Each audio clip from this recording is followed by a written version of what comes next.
Hello everyone, welcome to excellent classes. आज हम पढ़ेंगे द रिवोल्ट ऑफ 1857, 1857 का विद्रोह। तो चलिए स्टार्ट करते हैं। जो रिवोल्ट 1857 था, उसके स्टार्ट होने के कुछ कारण थे, जैसे इकोनॉमिक काजेस। इकोनॉमिक कारण ये था कि भारतीय जो इंडस्ट्रीज थी उसके ऊपर बहुत ज्यादा इंडस्ट्रीज तो उस टाइम इतना ज्यादा नहीं थी। भारतीय जो किसान थे उनके ऊपर ज्यादा टैक्स लगाया जा रहा था। उन जो मनी लेंडर्स थे या ट्रेडर्स थे, उनको जो लोन देते थे और बहुत ज़्यादा हाई रेट्स पे देते थे, और उन पेमेंट ना करने पर उनकी ज़मीनें या जो मकान जो गिरवी रखे होते थे वो उनसे ले लेते थे। जो ब्रिटिशर्स थे, भारत के जो हैंडीक्राफ्ट और आर्टिसन थे, जो मतलब कि घर में ही कुछ बनाते थे, आर्ट या क्राफ्ट जो बनाते थे, उनके ऊपर बहुत ज़्यादा कर लगाते थे उसके ऊपर। तो उसके वजह से उन्होंने जो भारतीय जो गुड्स थे उसको प्रमोट नहीं होने दिया। उसके बाद आता है, ब्रिटिशर्स ने बहुत ज्यादा हाई ड्यूटी टैरिफ लगा दिया, जैसे आजकल ट्रम्प लगा रहा है ना टैरिफ। उस टाइम ब्रिटिशर्स टैरिफ लगाते थे इंडियन जो गुड्स थे उसके ऊपर। नेक्स्ट आता है पॉलिटिकल काज। पॉलिटिकल काज है कि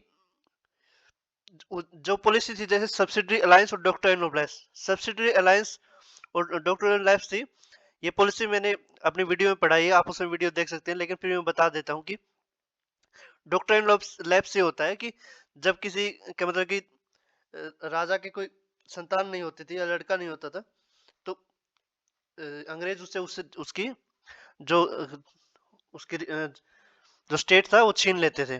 तो ऐसे ही पॉलिटिकल काज ये था। इससे ज्यादा वो राजा थे जितने थे, इससे ज्यादा अनसेटिस्फाई थे। नेक्स्ट काज आता है एडमिनिस्ट्रेटिव काज।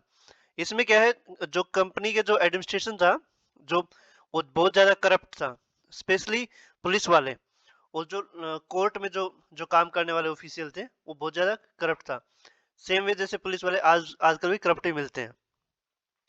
नेक्स्ट है सोशियो रिलीजियस काज। इसमें क्या है कि जो उन्होंने अंग्रेज थे, उन्होंने भारतीय को क्या बोला था कि हम भारत में मतलब कि एक तरीके का मतलब रिफॉर्मेट लाना चाहते हैं, जैसे एबोलिशन ऑफ सती। सती प्रथा का उन्होंने हटा दिया था। सती जो मतलब किसी का लेडीज का किसी का हस्बैंड डाई कर जाए तो उसको उसी चिता के साथ उनको जला दिया जाता था। और विडो रीमैरिज या विडो रीमैरिज वही, मतलब कि अगर किसी का हस्बैंड एक्सपायर हो तो विडो को दोबारा शादी करने का। और रोमांस एजुकेशन। तो अंग्रेजों ने इन तीनों चीजों के ऊपर फोकस किया और इनको भारत में बढ़ावा देने की कोशिश की थी, लेकिन ये इंडिया वाले इस चीज को अगेंस्ट मानते थे।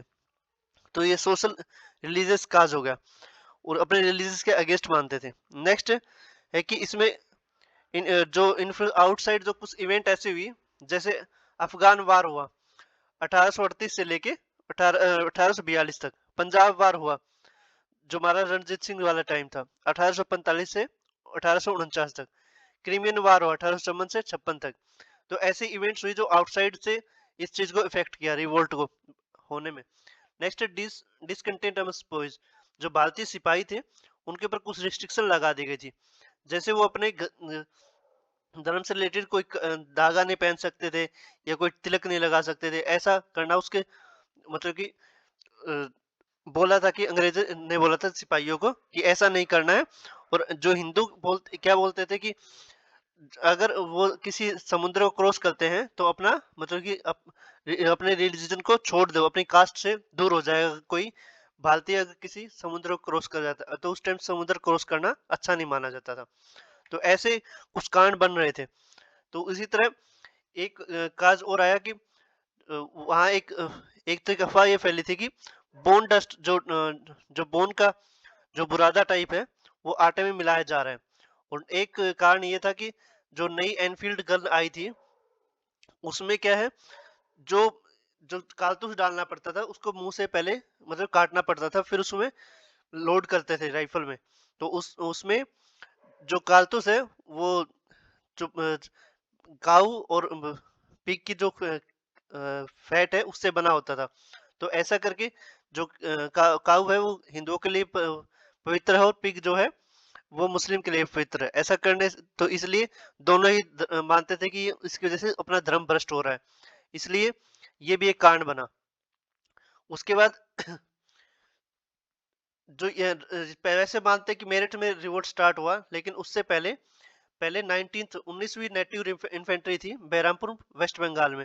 उसने जो जो एनफील्ड राइफल थी, उस जिसमें कारतूस डालने से मना कर दिया था, उसकी वजह से म्यूटनी हुई।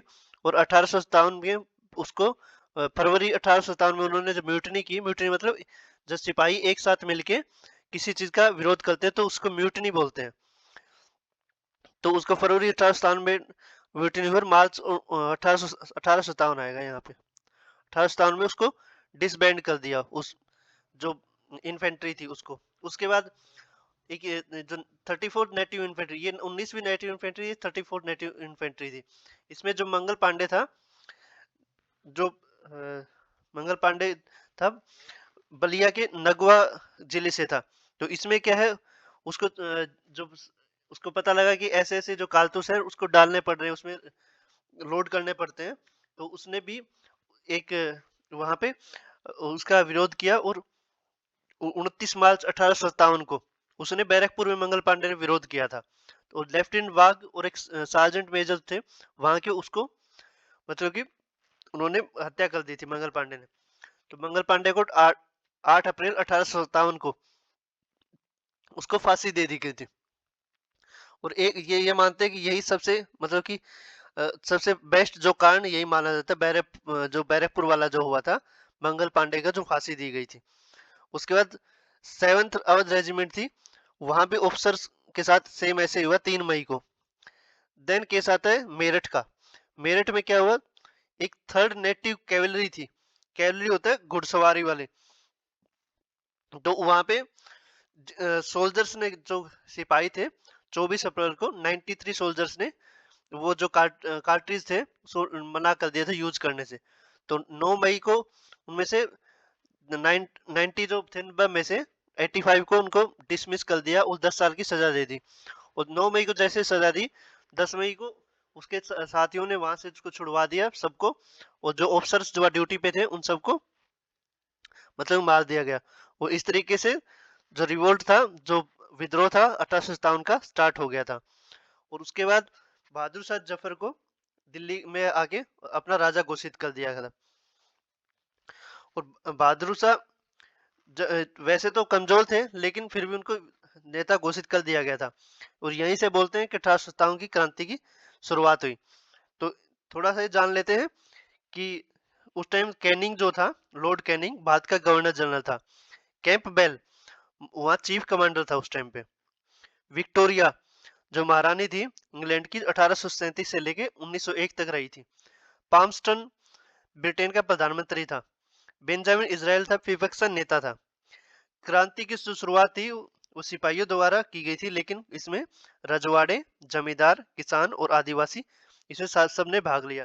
लेकिन जो मिडल मैन थे, मध्यम वर्ग थे, उस टाइम उसमें भाग नहीं लिया था 1857 की क्रांति में। अब डिफरेंट डिफरेंट सेंटर कौन से थे। तो पहला आता है दिल्ली, जहां से मानते हैं शुरुआत। दिल्ली में 11 मई 1857 को दिल्ली पर क्रांतिकारियों ने अधिकार किया था। और 109 दिन तक, 109 दिन तक दिल्ली क्रांतिकारियों के अधिकार में रही। निकलसन जो था अधिकारी था अंग्रेज, वो यहीं मारा गया था। और हडसन ने क्या है, वापिस दिल्ली पर कब्जा कर लिया। और जो बहादुर शाह जफर था, उसके वंशज थे 3, उनको मार दिया गया था, जिनका नाम था अबू बकर, खिजर सुल्तान और मिर्जा मुगल। और खान बहादुर वक्त खान दिल्ली का क्रांतिकारी सेनापति था। तो अगला आता है, मैं पहले एक बार सेंटर बता देता हूँ कहाँ कहाँ क्या हुआ। पहले दिल्ली से हुआ था, सबसे पहले मेरठ से हुआ था, फिर दिल्ली में, फिर बरेली में, लखनऊ, कानपुर, इलाहाबाद, वाराणसी और झांसी। ये सीक्वेंस है। तो अब मैं इनको एक एक करके बताता हूँ। दिल्ली का मैंने बता दिया, उसके बाद बरेली। बरेली का जो नेतृत्व कर रहे थे वो बहादुर रोहिला कर रहे थे। और कैंपबेल ने विद्रोह को दमन कर दिया था। देन लखनऊ। लखनऊ का जो विद्रोह का जो नेतृत्व किया था वो बेगम हजरत महल ने किया था 4 जून को। और उनको महक परी नाम से जाना जाता था। और उसमें जो बिरजिस कदर उनका छोटा बच्चा था, उसको नवाब घोषित कर दिया था। और रामबख्श सिंह और किसानों ने विद्रोह में भाग लिया। और कैम्पबेल ने भी जो सेम जब बरेली का जिसने विद्रोह दमन किया था, वही कैम्पबेल ने यहाँ भी लखनऊ में भी विद्रोह का दमन कर दिया था। नेक्स्ट आता है कानपुर। कानपुर में 5 जून को क्रांति प्रारंभ हुई थी, लखनऊ से अगले दिन। और यहाँ क्रांति का नेतृत्व नाना साहब पेशवा, जिसको दोंदू पंथ भी बोलते हैं, उन्होंने किया था। ब्रिगेडियर ज्वाला सिंह और अजीमुल्ला खां उसके सहयोगी थे। तात्या टोपे, जिनका नाम था रामचंद्र रघुनाथ राव, और लक्ष्मीबाई मणिकरिका, ये नाना साहब के बचपन के सहयोगी थे। कानपुर में एक शक्ति चौरा और मेमोरियल वेल कांड हुआ था। मतलब कि मेमोरियल वेल कांड का मतलब है कि यहाँ एक कुआं था, उसके अंदर अंग्रेजों को मार दिया था, मेमोरियल वेल कांड बोलते हैं। कैम्पबेल, वही कैम्पबेल जिसने लखनऊ, बरेली और कानपुर में ही कैम्पबेल ने ही विद्रोह का दमन कर दिया था। और इलाहाबाद में विद्रोह का जो नेतृत्व किया था, वो किया था लियाकत अली खान ने। और वहां नील नील नाम के ऑफिसर था अंग्रेज, उसने विद्रोह का दमन किया था। बनारस ने आम जनता का विद्रोह किया और नील ने इसको विद्रोह का दमन कर दिया था। उसके बाद आती है झांसी की बारी। झांसी आपको सबको पता है कि रानी लक्ष्मीबाई के लिए फेमस है। तो उनके जो सहयोगी थे झलकारी बाई और गुलाम गोज खान, और ह्यूज रोज एक अंग्रेज था, उसने इसका दमन कर दिया था। लक्ष्मीबाई को उसने बोला था she was the bravest them all, मतलब इस सभी क्रांतिकारियों में अकेली मर्द थी। लक्ष्मीबाई की समाधि ग्वालियर में है। अगला आता है बागपत। बागपत में है शाहमाल। शाहमाल जी ने नेतृत्व किया था। और फिर जाते हैं बिहार। बिहार में आते हैं कुंवर सिंह, एक जगदीशपुर वाला जो एरिया है वहां से थे। और बिहार में पहला विद्रोह दानापुर में हुआ था। जगदीशपुर आरा में जो भी वीर कुंवर सिंह ने इसका नेतृत्व किया, और वे अकेले क्रांतिकारी थे जो स्वतंत्र रूप से शहीद हुए थे, नहीं तो सारे पकड़े जाने पे शहीद हुए थे। आउटरम नाम के अधिकारी ने इस विद्रोह को दबाया था। फैजाबाद। फैजाबाद में मौलवी अहमदुल्ला को थे, उसमें नेतृत्व किया था, जिसको डंका साहब के नाम से भी जाना जाता है। फतेहपुर। फतेहपुर का नेतृत्व अजीमुल्ला खां। पानीपत हरियाणा में का नेतृत्व इमाम अली कलंदर ने किया था। सतारा महाराष्ट्र में का नेतृत्व रंगो बाबू गुप्ते ने किया था। और ब्रिटिशर्स, अगर अंग्रेज उनके बोले जाए तो दिल्ली में थे। दिल्ली में lieutenant Willoughby Jones Nicholson Hudson. Nicholson तो मारा गया था, लेकिन हडसन ने दोबारा कब्जा कर लिया था दिल्ली के ऊपर। अगला है कानपुर में sir Hugh Wheeler, sir Colin Campbell. ये कैंपबेल ने लखनऊ और बरेली का भी दमन किया था। उसका Lucknow Henry Lawrence, brigadier Inglis, Henry Havelock, James Outram और sir Colin Campbell. Jhansi sir Hugh Rose, वही जिसने रानी लक्ष्मीबाई को मारा था, sir Hugh Rose. Banaras colonel James Neill. और इसके बाद आता है असफलता के क्या क्या कारण थे। पहला कारण था कि भारत के कुछ लोग थे, जो कुछ सेक्शन थे जैसे मिडिल क्लास थे, वो ब्रिटिशर्स का साथ देते थे। और भारत में रिसोर्सेज की भी कमी थी, जितने रिसोर्सेज अंग्रेजों के पास थे इंडिया के पास नहीं थे। और इंडिया में कोऑर्डिनेशन नहीं था इंडिया वालों के बीच में। और लीडरशिप, ऐसा कोई मजबूत लीडर भी नहीं था इसमें रिवोल्ट का। एक बहादुर शाह जफर था, वो इतना कैपेबल नहीं था उस टाइम पे। और उसमें क्या है, भारत की आइडियोलॉजी और पॉलिटिकल पर्सपेक्टिव इतना अच्छा नहीं था। और ये अनियोजित विद्रोह था। विद्रोह के पास ना कोई रणनीति थी, ना कोई तालमेल था, ना कोई नेतृत्व था। मध्य वर्ग उदासीन था। और अंग्रेजों के पास आपको पता ही है कि रेल का आविष्कार हो चुका, रेल था, डाक था, तार था, और एनफील्ड राइफल थी, तोपखाना था। और अंग्रेजों के पास बेहतर सेना नायक भी थे, जैसे लॉरेंस, नील, ह्यूज रोज, निकलसन, कैम्पबेल। उनको पता था कि कैसे विद्रोह को दबाना है। और अंग्रेजों का साथ अनेक भारतीय राजाओं ने भी दिया, जैसे कश्मीर के राजा, पटियाला के राजा, जींद, ग्वालियर, हैदराबाद, नेपाल, जींद ही हरियाणा में है, आदि। उसके बाद अगर नेचर देखेंगे, नेचर का या जिसको स्वरूप बोला जाता है विद्रोह का नेचर, तो उसमें ये क्या है, एक सैनिक विद्रोह बोला गया, किसके द्वारा, लॉर्ड सिले के द्वारा और लॉरेंस के द्वारा। सभ्यता और बर्बरता का युद्ध होम्स के द्वारा बोला गया। हिंदू मुस्लिम षड्यंत्र आउटरम और टेलर के द्वारा बोला गया।